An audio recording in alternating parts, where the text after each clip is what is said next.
नमस्ते। आज हम सब मिलकर हिंदी व्याकरण के एक ऐसे टॉपिक को समझने जा रहे हैं जिसका नाम सुनते ही कई लोगों को मुश्किल लगने लगती है। जी हाँ, हम बात कर रहे हैं छंद की। अक्सर लोग चौपाई, दोहा और सोरठा में इनके बीच के फर्क में उलझ जाते हैं, है ना। पर यकीन मानिए, ये जितना मुश्किल लगता है उतना है नहीं। तो बस अगले कुछ मिनटों में हम इसके कुछ ऐसे सीक्रेट्स जानेंगे, कुछ ऐसे तरीके सीखेंगे कि किसी भी छंद को पहचानना सेकंडों का खेल हो जाएगा। तो चलिए शुरू करते हैं। सबसे पहले ये समझना जरूरी है कि भाई ये छंद आखिर आया कहाँ से और इसकी इतनी अहमियत क्यों है।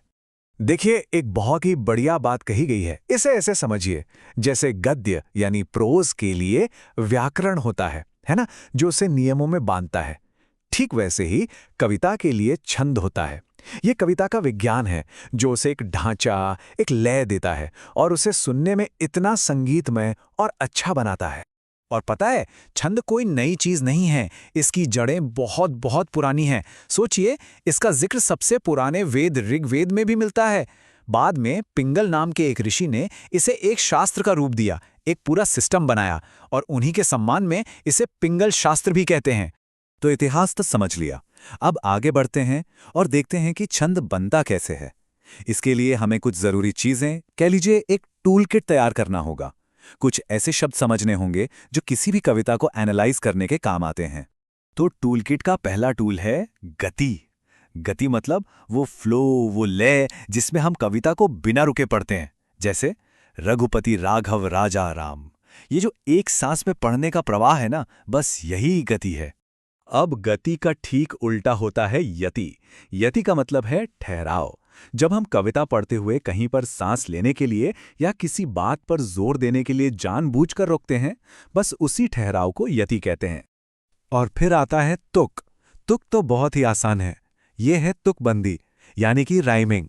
जब लाइनों के आखिर में एक जैसे साउंड वाले शब्द आते हैं ना, जैसे राम और सीताराम, तो कविता में एक म्यूजिक सा बन जाता है। इसी को तुक कहते हैं। अच्छा, अब जो चीज हम देखने वाले हैं ना, वो सबसे ज्यादा जरूरी है। कह सकते हैं कि छंद का सारा खेल यहीं पर है। देखिए, छंद में मात्राएं गिनने के लिए सिर्फ दो तरह के अक्षर होते हैं। एक होता है लघु, यानी छोटा अक्षर।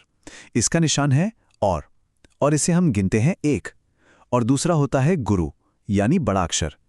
इसका निशान है एस और इसे हम गिनते हैं 2।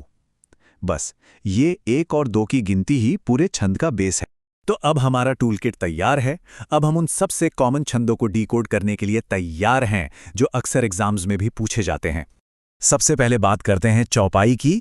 चौपाई के लिए बस एक मैजिक नंबर याद रखना है, 16। चौपाई में 4 लाइनें होती हैं और अगर हर लाइन में ठीक 16 मात्राएं हैं तो बस वो चौपाई है। इतना सिंपल। अब आता है दोहा। दोहे का एक फिक्स पैटर्न है, 13 और 11 का। याद रखिए, इसकी पहली और तीसरी लाइन में होती हैं 13 मात्राएं और दूसरी और चौथी लाइन में होती हैं 11। बस यही इसका फॉर्मूला है, 13-11 13-11। और अब देखिए सोरठा। सोरठा में क्या होता है कि ये पैटर्न एकदम पलट जाता है। यहां पहली और तीसरी लाइन में होंगी 11 मात्राएं और दूसरी और चौथी में होंगी 13। देखा?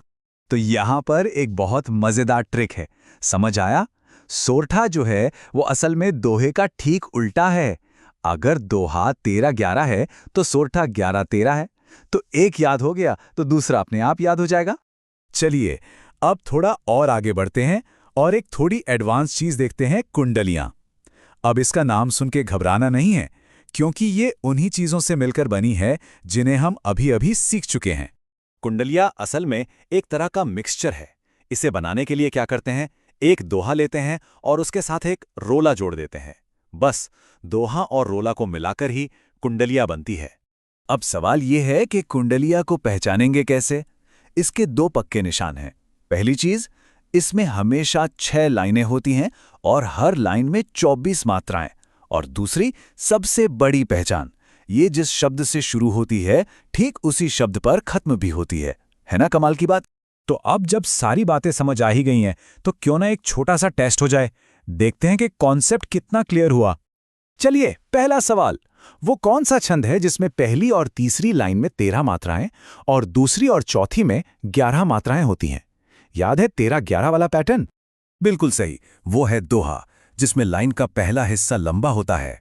अच्छा, दूसरा सवाल, अगर एक दोहा और एक रोला को मिला दें तो क्या बनेगा? एकदम सही। उससे बनती है 6 लाइनों वाली कुंडलिया। तो देखा, कुछ ही मिनटों में जो उलझन थी वो अब एक कॉन्फिडेंस में बदल चुकी है। इससे यही पता चलता है कि अगर सही तरीका पता हो तो कोई भी मुश्किल टॉपिक आसानी से समझा जा सकता है। अब जब ये कोड पता चल गया है तो सोचिए, कविता में छिपे और कितने ही रहस्य खोजे जा सकते हैं।